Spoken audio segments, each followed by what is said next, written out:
This is the Big O Show. This is the Big O Show. All right. Basketball. That was fun. I will say, Ira, good morning. And the Dallas game was kind of entertaining.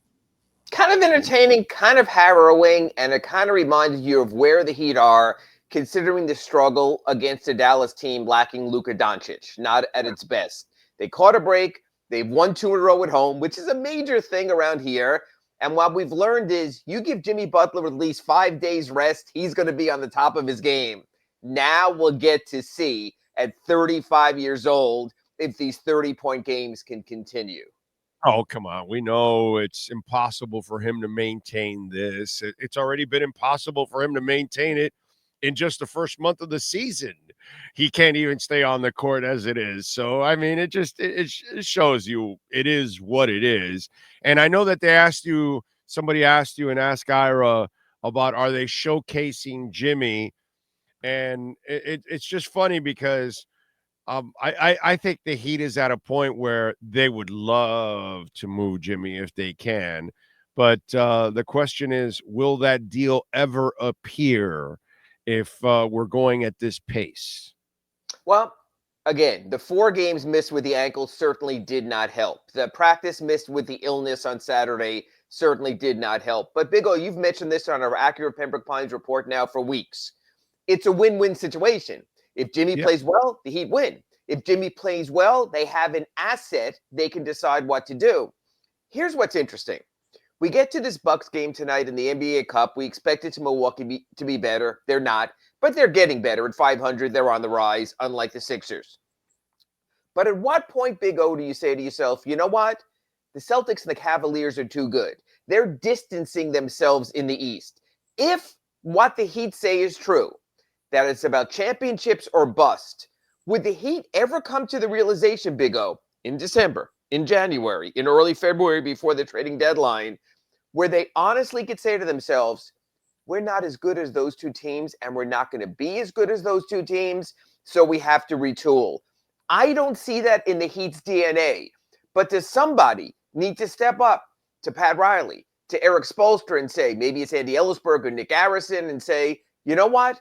This is not the team.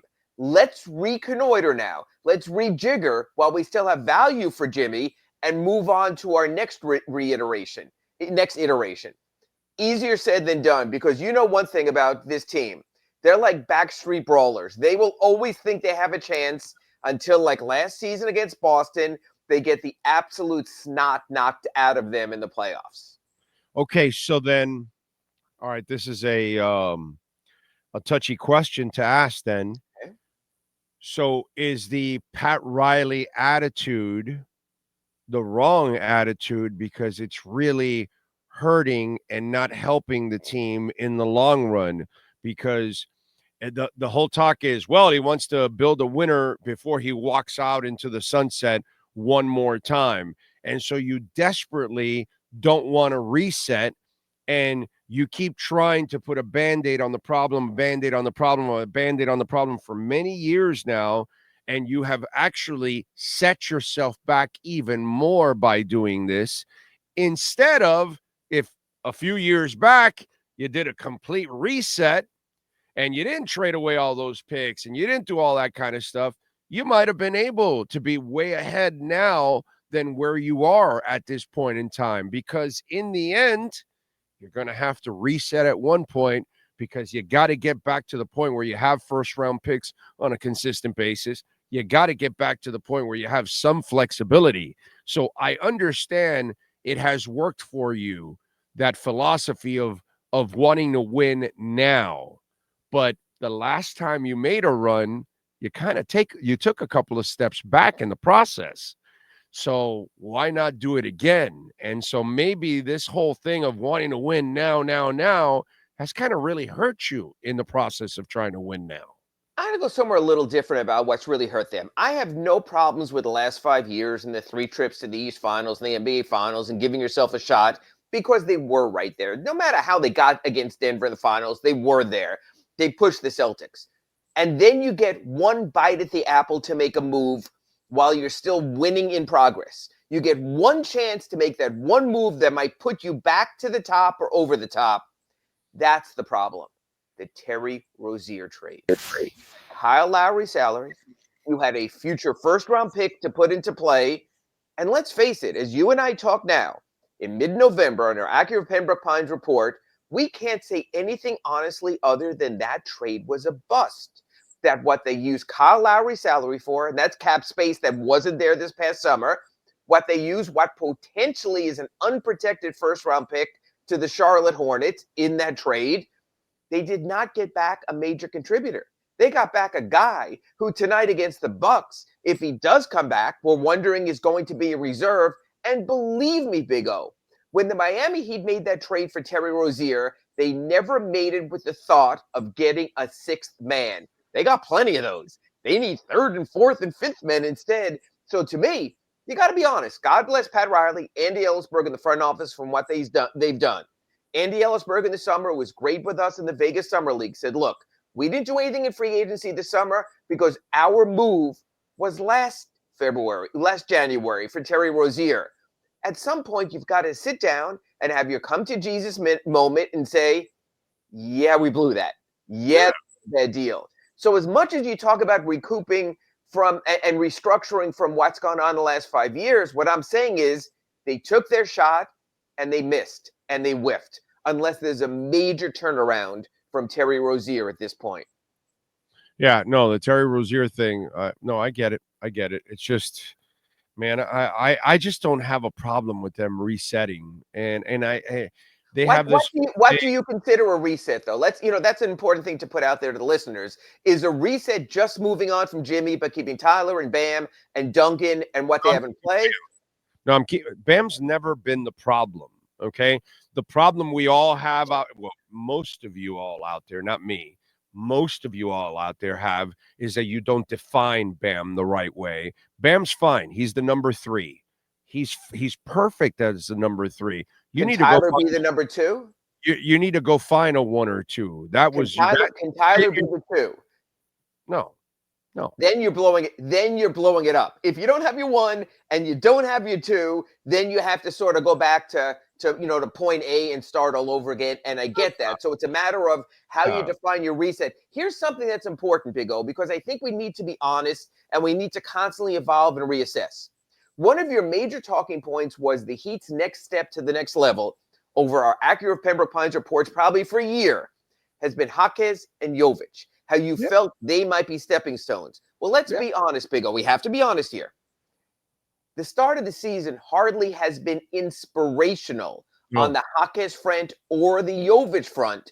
So that's the thing. It's almost like the Dolphins and other teams. You have to make the right trades. Rozier, not so good. You have to make the right draft picks. We thought they did, even with Khalil Ware, who still might be fine given time. But that's the thing. If you're going to miss on your trades and you're going to miss on your draft picks, you're going to be forced to reset simply by circumstance anyway. I think we're still at the point, let's face it, we're still at the point 14 games into the season. We don't know definitively what's going on. That's the beauty of having a February trading deadline. We will know by then. We will know by midseason. But, Big O, I agree with you. Come midseason, come 41 games, you and I need to sit down here with our listeners and say, can this team compete with Boston? Can this team compete with Cleveland? Or else you have to say, you know what? 1 step back, 2 steps forward. I don't disagree with that. Yeah, and I'd rather see more of a youth movement where we're not playing through Jimmy.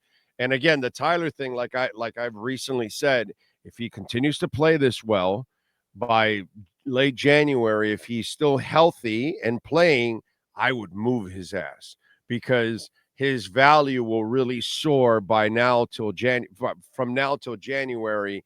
If he's playing well and scoring the way he's scoring, somebody's going to want him, and I would make the move, and then I can make the move for Jimmy, and then I can turn things over, and then I can focus on Jovic and Jaquez and Pele Larson and Ware along with Bam and all that, and then really give those guys an opportunity to develop. But if you're still going to be playing through Jimmy and through Tyler, it's going to be hard to find out about those kids.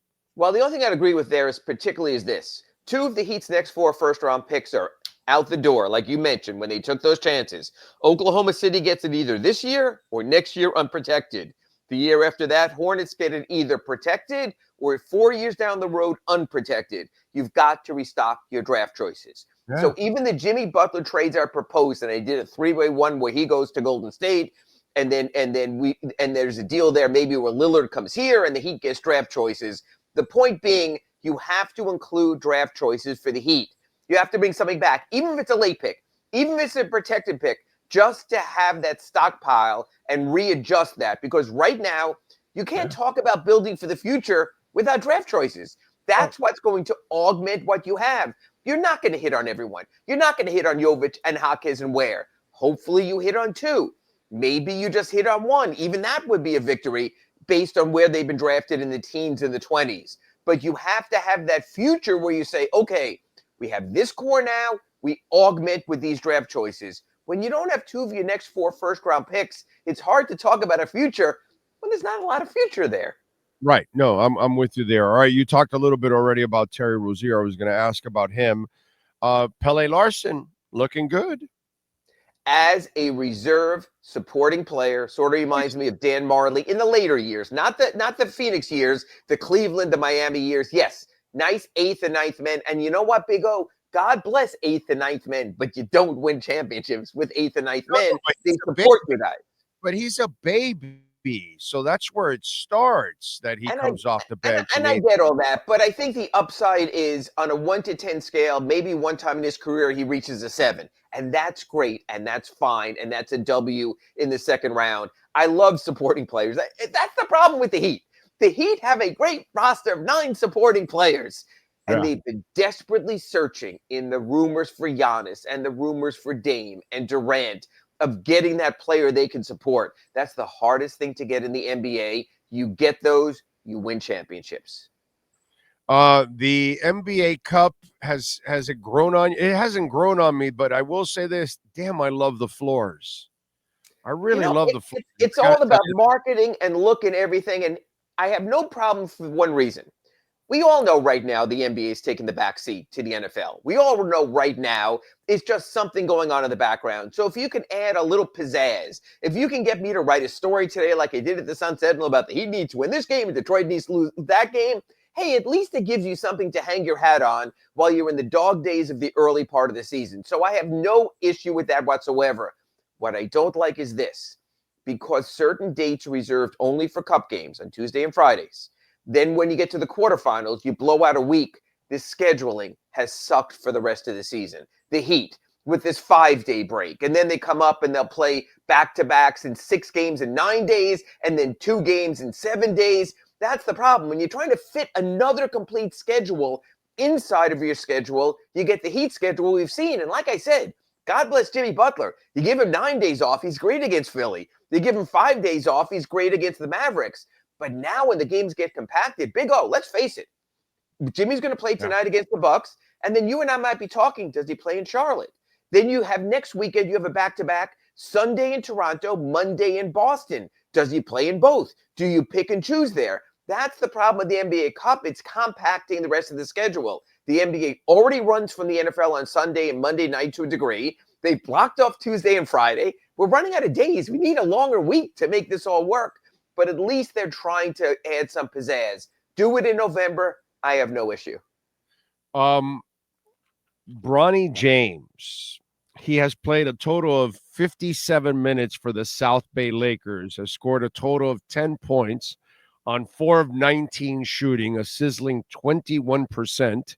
He is 0 of 6 from three-point range. How long do they keep this clown show going? Because this is a kid that took a draft spot from somebody that really deserved it. Correct. A roster spot from somebody that really deserved it on the Lakers. It could be a rotational player, a bench player that could get a little experience and playing time. And now he's basically taking a G League spot of a young player that could also develop into something. Bronny James does not have it. How does this farce continue, dude? As long as LeBron James is willing to play with the Lakers and stay in LA and not upset the apple cart there, it continues. Certain players, I believe, have certain cachet. Big O, you've seen this in all sports, whether it's the son of an owner, the son of an executive, how they wind up in their jobs. Now, some are very good. Like a Nick player. I've never seen this. This is bad, dude. Like, this kid does not belong anywhere near a pro basketball court. You know what? The G League is different. The G League, this happens all the time. Anthony Mason Jr., Patrick Ewing's son, they played for the Heat's G League teams. They've done that. That happened. It's sort of a G League team. It's not the biggest deal. The biggest deal is he took one of 58 draft spots from someone who deserved a draft spot. He took a guaranteed NBA-level contract, not a two-way contract. So to me, the NBA impact is the factor. But I guess you would say this. If your team could get an elite NBA player, would you give up a roster spot? Let's look at it that way. If you can get LeBron James, would you give up a roster spot? If you can get Giannis, would you give up a roster spot? You know what, Big O? Your answer would 1,000 times out of 1,000 times be yes. So LeBron has lifted himself to a level where you would give up anything. Let's face it. Nikola Jokic just had a baby last week. If he said, I want my 2-week old to have a roster spot or I'm leaving, Denver would give the kid a roster spot. That's what it is. In this league, it's like NFL quarterbacks. You would do anything in the NFL to get an ultra uber elite quarterback. You would give up a roster spot in a heartbeat. Same thing in the NBA. We all saw this coming. At least this is not out of the blue. The Lakers had to sell part of their soul to keep LeBron. That's what teams have been doing for LeBron when he came to Miami, when he went back to Cleveland, when he went to Lakers. God bless him. You know what? If Michael Jordan knew we could do this, his kid who played at UCF, he would have been on an NBA roster if there was a G League back at that time. You just sort of have to wink. Michael couldn't play baseball, and they kept him on a minor league roster anyway. So there you go. Asked and answered. It was kind of the same thing. Michael is the Bronny James of minor league baseball. There you go, with the Chicago White Sox and the Birmingham Barons. Exactly. He wasn't even good enough to be a minor league baseball player. Like Bronny James isn't even good enough to be a G League player, which is just, I mean, it's I looked up those G League stats and I was like, oh my God, this kid's shooting 21%. He's barely even playing there. You know what? This reminds me of Dwayne Wade's older son. Dwayne Wade's older son played for the Utah Jazz's G League team because Dwayne became a part owner. Didn't work out there. He went to NBA Africa and played there also. So there is a certain cachet of being a son of a famous person. So that's the difference between the Big O and me and all the other guys. Some guys work their way up. Some guys just get put to the top right away. All right. What do you got going on in the Sentinel so folks can check you out? Just posted a feature. Had a really good interview the other day with Keyshawn Johnson, who's been fantastic, speaking of the G League, and dominant. I think he could be the Heat's next two-way success story, following a guy like Caleb Martin and what he's done. I think he might even be the Heat power forward of the future. Yes, he's 6'6", but he's 6'6" in this Barkley sort of, even better, Clarence Weatherspoon type of body, where I think he could make a difference. Right now, they're going undersized anyway with Haywood Highsmith. Keep an eye on Keyshawn Johnson. As a matter of fact, I think come our accurate Pembroke Pines reports in March and April, I would not be surprised at all if Keyshawn Johnson goes from a two-way contract to a standard contract later this season. He's that good. He's put in the effort. Undrafted out of Arizona because Bronny James got drafted. He went undrafted. Hey, the Heat got the benefit out of that. Win-win. I'm gonna check out some of those G League games to watch. You know what? They were on FanDuel Sports Sun. I watched a couple over the weekend when they played against the Indiana Mad Ants, and Keyshawn looked really good. Isaiah Stevens, the point guard we talked about in the offseason. He is a walking assist if he could ever find his offense. That's what he's trying to do down there. And you know what? If a Heat scorer gets hurt, Josh Christopher is still a bucket. He's doing it also. I know it sounds weird, but their guy, Dan Peters, the announcer there, does a great job. They really are fun watches if nothing else is on. All right. I'm gonna definitely check it out. Follow him on Twitter at Ira Heatbeat and catch his work there at the South Florida Sun Sentinel. Ira, as always, thank you, my friend. Appreciate it. Happy Thanksgiving to everyone out there. Thank you, Big O. You got it. There it is. Acura of Pembroke Pines. Get on down there to 15601 Pines Boulevard, just off of I-75 in Pines. Go see Larry Schlossberg and Pat Nasto and Tony Stampone. Go see the ZDX, get electrified, baby. They've got the sales event going on right now that they will, of course, get you the best deals in town. They are the number one volume sales dealership in the Southeast United States. So no one in the Southeast. You're not going to be driving around the Southeast. They've been number one in the country, too, on top of all of that. It's just amazing what Larry Schlossberg has done there. Pat Nasto, Tony Stampone, amazing people. The service center is second to none. Mike Chan, Jordan Ferber. If you own or lease an Acura, best place to go get it serviced is at Craig Zinn's Acura of Pembroke Pines.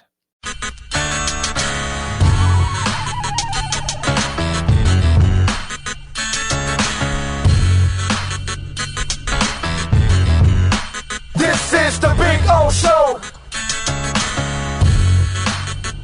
This is the Big O Show.